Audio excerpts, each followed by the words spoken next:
Buongiorno e benvenuti a questo nuovo episodio del podcast Biopilates Deep Dive, stagione 2, dedicata al Reformer. Non esitate ad ascoltare gli episodi precedenti, a scaricarli e a condividerli, se pensate possano essere utili alla vostra pratica o a quella dei vostri allievi. Oggi parleremo di un tema fondamentale, il footwork sul Reformer, più precisamente del ruolo spesso sottovalutato dei piedi e in particolare delle dita nell'allineamento dell'arto inferiore, nella propulsione e nella stabilità del bacino.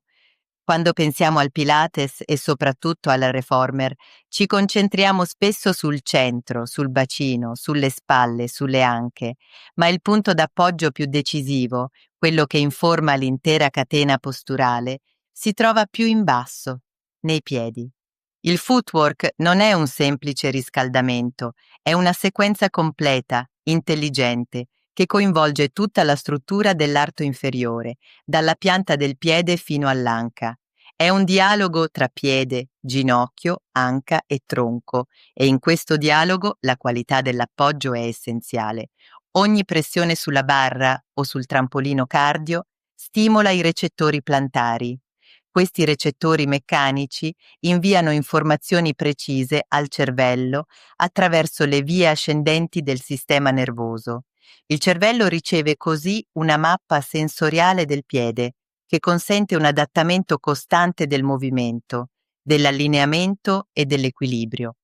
È per questo che il footwork è anche un lavoro profondo sull'allineamento, un ginocchio che punta verso l'interno o verso l'esterno, una caviglia che cede, un piede che compensa. Tutto questo altera la linea del movimento. Il punto di riferimento è chiaro. Il ginocchio deve rimanere allineato con il centro del piede, né verso l'interno né verso l'esterno. Questo allineamento protegge l'articolazione, rafforza i vasti mediali e permette una trasmissione efficace della forza dal piede all'anca. Ma per questo bisogna prima saper appoggiare correttamente. Nel metodo Pilates, e in particolare quando si lavora a piedi nudi sul cardio tramp, insegniamo i 3 punti di appoggio fondamentali. La base del primo metatarso sotto l'alluce, la base del quinto metatarso sotto il mignolo e il centro del tallone. Questi 3 punti formano una sorta di triangolo di stabilità. Sostengono la volta plantare, favoriscono l'equilibrio tra l'arco mediale e quello laterale del piede e permettono una distribuzione armoniosa del carico. Quando questi appoggi sono attivi, il piede rimane tonico, il centro si attiva e l'intera catena posturale ne beneficia. Per questo chiedo sempre ai miei allievi di osservare le loro scarpe, proprio nel punto in cui la suola è consumata, perché è lì che il corpo compensa, è lì che il piede cede ed è proprio lì che bisogna rinforzare. Le scarpe non mentono, ci mostrano dove l'arco collassa, dove il ginocchio devia, sono un ottimo strumento di osservazione posturale. E dico sempre agli insegnanti: non si può correggere un piede se non si conoscono i suoi muscoli. Non si può correggere una pronazione o una supinazione se non si capisce cosa succede sotto l'arco plantare, se non si conosce il ruolo del flessore breve delle dita, dell'estensore breve o degli interossei plantari. Conoscere questi muscoli ci permette di guidare il posizionamento, di ridare spazio all'arco, di stabilizzare la caviglia e di riallineare tutto l'arto inferiore. Esistono inoltre diverse posizioni del piede nel footwork e ciascuna permette di attivare gruppi muscolari differenti nel piede e nella gamba. Quando i talloni sono sulla barra, si rinforzano i flessori dorsali, si stabilizza la parte posteriore del piede e si attivano maggiormente gli ischio-crurali. Quando le dita sono in mezza punta, entrano in gioco i muscoli del polpaccio, i flessori delle dita, e i muscoli plantari profondi che sostengono l'arco. Nella posizione dita avvolte attorno alla barra si attivano i muscoli intrinseci del piede, come il flessore breve delle dita e gli interossei, che lavorano in sinergia per mantenere l'arco e stabilizzare i metatarsi. Ogni posizione è un'opportunità per reclutare un gruppo muscolare specifico, per affinare la propriocezione e per aumentare la consapevolezza segmentaria. La varietà non è estetica, è funzionale. E questa base funzionale poggia su un materiale vivo, il tessuto muscolare. Un muscolo non è solo un motore, è un organo complesso, vascolarizzato, innervato, adattabile. Il tessuto muscolare scheletrico è composto da fibre striate capaci di rispondere a sollecitazioni differenti, in base alla velocità di contrazione, alla resistenza alla fatica e al metabolismo energetico. Distinguiamo principalmente tre tipi di fibre muscolari nell'essere umano: le fibre di tipo 1, dette lente e ossidative.